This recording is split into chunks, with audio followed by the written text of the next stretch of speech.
Hi hello வணக்கம் and welcome back to our channel வனஸ்வம் recipes. இன்றைக்கி நம்ம சேனலில் என்ன பார்க்க போகிறோம் அப்படின்னா ஒரு சூப்பரான ஸ்வீட் தான் பண்ண போகிறோம். ஐயோ வீட்டில் பால் தெரிஞ்சிருச்சா என்ன பண்ணுறது அப்படின்னு நீங்கள் நினச்சிங்கன்னா தூர ஊற்றிடாதீங்க. இந்த மாதிரி ஒரு ஸ்வீட் பண்ணிடலாம். வாங்க வீடியோக்குள்ளே போகலாம். இப்போ நான் தெரிஞ்ச பாலை ஒரு பேனில் ட்ரான்ஸ்ஃபர் பண்ணிக்கிடுறேன். சில நேரத்தில் டக்குன்னு பால் திரிஞ்சிரும். அப்போ தூர ஊற்றிடலாமா இல்லை என்ன பண்ணலாம், தயிர் ஊற்றலாமா, இந்த மாதிரி நிறைய யோசனைகள் இருக்கும். ஆனால் இந்த ஸ்வீட்டை ஒரே ஒரு தடவை ட்ரை பண்ணி பாருங்கள். கண்டிப்பாக உங்கள் எல்லாத்துக்கும் ரொம்ப ரொம்ப பிடிக்கும். இப்போ இந்த பால் ரொம்ப திரிஞ்சு போகலை, திரிய ஆரம்பிச்சிருச்சு.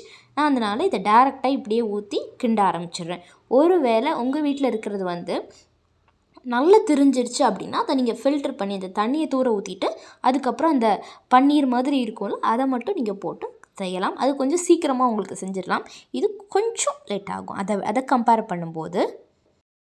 இப்போது இந்த பால் நல்லா கொதிக்கட்டும். இந்த மாதிரி கொதித்து நல்லா பொங்கி மேலே வரும், ஆடையெல்லாம் தனியாக வர ஆரம்பிக்கும். அதுக்கப்புறம் சைடில் ஒட்டிகிட்டே இருக்கும். அதை நீங்கள் எடுத்து இந்த மாதிரி உள்ளே போட்டுகிட்டே இருக்கணும்.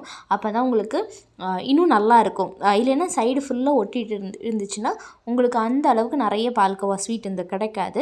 ஸோ நீங்கள் சைடில் உள்ளதை எல்லாத்தையுமே எடுத்து போட்டு திருப்பி உள்ளே வச்சு நல்லா கிண்டிகிட்டே இடுங்க. கொஞ்சம் கைவிடாமல் கிண்டுற மாதிரி இருக்கும். பட் ஈஸியாக செஞ்சிடலாம். பட் அதே மாதிரி இந்த ஸ்வீட்டை சாப்பிடும்போது நம்ம செஞ்ச கஷ்டம் எதுவுமே, நம்ம இவ்வளோ நேரம் கிண்டி கஷ்டப்பட்டது எதுவுமே தெரியாது. அதனால் இதை கண்டிப்பாக ட்ரை பண்ணுங்கள். இப்போ பாருங்கள், நல்லா தெரிஞ்சு அது ரொம்ப நல்ல பெரிய பெரிய பால்ஸாக வந்துருச்சு, தண்ணி தனியாக பிரிஞ்சிருச்சு. அதனால் நான் இப்படி நல்லா கிண்டிகிட்டே இருக்கிறேன். இது தண்ணி நல்லா கொஞ்சம் வற்றட்டும். இப்போ நான் ஒரு அரை கப் சீனி போட்டுக்கிட்டேன். இது உங்களோட டேஸ்ட்டுக்கு தக்கன போட்டுக்கோங்க. இது கொஞ்சம் தெரிஞ்ச பாலாக இருக்கும்போது நம்ம கொஞ்சம் இனிப்பு அதிகமாக போட்டால் தான் இன்னும் நல்லா டேஸ்ட்டாக இருக்கும். அதனால் கொஞ்சம் நான் அதிகமாக தான் சுகர் ஆட் பண்ணிக்கிடுறேன். உங்களுக்கு வேணும்னா நீங்கள் நாட்டு சர்க்கரையில் கூட ட்ரை பண்ணி பாருங்கள்.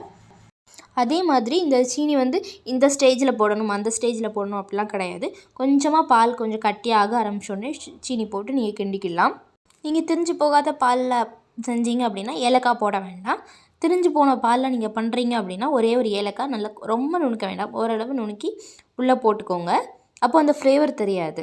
நல்ல ஏலக்காய் ஃப்ளேவர் ப்ளஸ் நம்ம போட்ட சீனி பாலோட ஃப்ளேவர் ஒரு மாதிரி டிஃப்ரெண்ட்டாக இருக்கும் டேஸ்ட்டு. அதே மாதிரி இது கொஞ்சம் கட்டியாக ஆகிடும். அதனால் நீங்கள் ஒரு ஸ்பூன் எடுத்து இந்த மாதிரி ஓரங்களில் அந்த பாலில் திரிஞ்சு போன கட்டியை இந்த மாதிரி அமுக்கி விடுங்க. அப்போது இது குட்டி குட்டி பால்ஸாக மாறிடும். அப்போ சாப்பிட்றதுக்கு ரொம்ப ரொம்ப நல்லாயிருக்கும். இப்போ பார்த்திங்களா, கலர் நல்லா சேஞ்ச் ஆகி அதில் இருக்க எக்ஸஸாக இருக்க தண்ணி எல்லாமே நல்லா வற்றி இந்த மாதிரி கொஞ்சமாக கட்டியாக வர ஆரம்பிச்சிருச்சு. இதோட கொஞ்சம் அடுத்து ரெண்டு ஸ்டேஜ் கழித்து நம்ம எடுத்துடலாம். ஒரு 20 நிமிஷம் கிட்ட ஆகும் நம்ம செஞ்சு முடிக்கிறதுக்கு. கொஞ்சம் கிண்டிகிட்டே இருக்கணும். பட் டேஸ்ட் அல்டிமேட்டாக இருக்குங்க. ரியலாகவே சொல்கிறேன். இது திரிஞ்சு போன பால்லே செஞ்ச ஸ்வீட்டாக அப்படிங்கிறது யாருமே நம்ப மாட்டாங்க. அந்த அளவுக்கு டேஸ்ட் அட்டகாசமாக இருக்கும். இதுக்கு முன்னால் பார்த்ததை விட இப்போ நல்லா கட்டியாகிடுச்சு. இந்த மாதிரி கன்சிஸ்டன்சியில் வரணும். கலரும் நல்லா சேஞ்ச் ஆகி நல்லா கோல்டன் ப்ரௌனில் இருக்கும். பார்க்கவே சூப்பராக இருக்கும். அவ்வளோதான், நம்மளோட ஸ்வீட் ரெடி ஆயிடுச்சு. நம்ம ஸ்டவ் ஆஃப் பண்ணிவிட்டு இதை ஒரு பவுலுக்கு ட்ரான்ஸ்ஃபர் பண்ணிடலாம். உங்களுக்கு வேணும் அப்படின்னா இதை ஒரு நல்ல பவுலில் போட்டு ஃப்ரிட்ஜில் வச்சிட்டிங்க அப்படின்னா இது கேக் மாதிரி, மில்க் கேக் மாதிரி நீங்கள் கட் பண்ணி கூட சாப்பிடலாம். இப்போ இதை நான் ஒரு பவுலுக்கு ட்ரான்ஸ்ஃபர் பண்ணிக்கிடுறேன். இது பால்கோவா மாதிரி ஒரு டேஸ்ட், அதை விட கொஞ்சம் டிஃப்ரெண்ட்டாக இருக்கும். இது பால்கோவாக்கும் பால் அல்வாக்கும் ஒரு நடுவில் உள்ள ஒரு டிஃப்ரெண்ட்டான ஒரு டேஸ்ட்டாக இருக்கும்.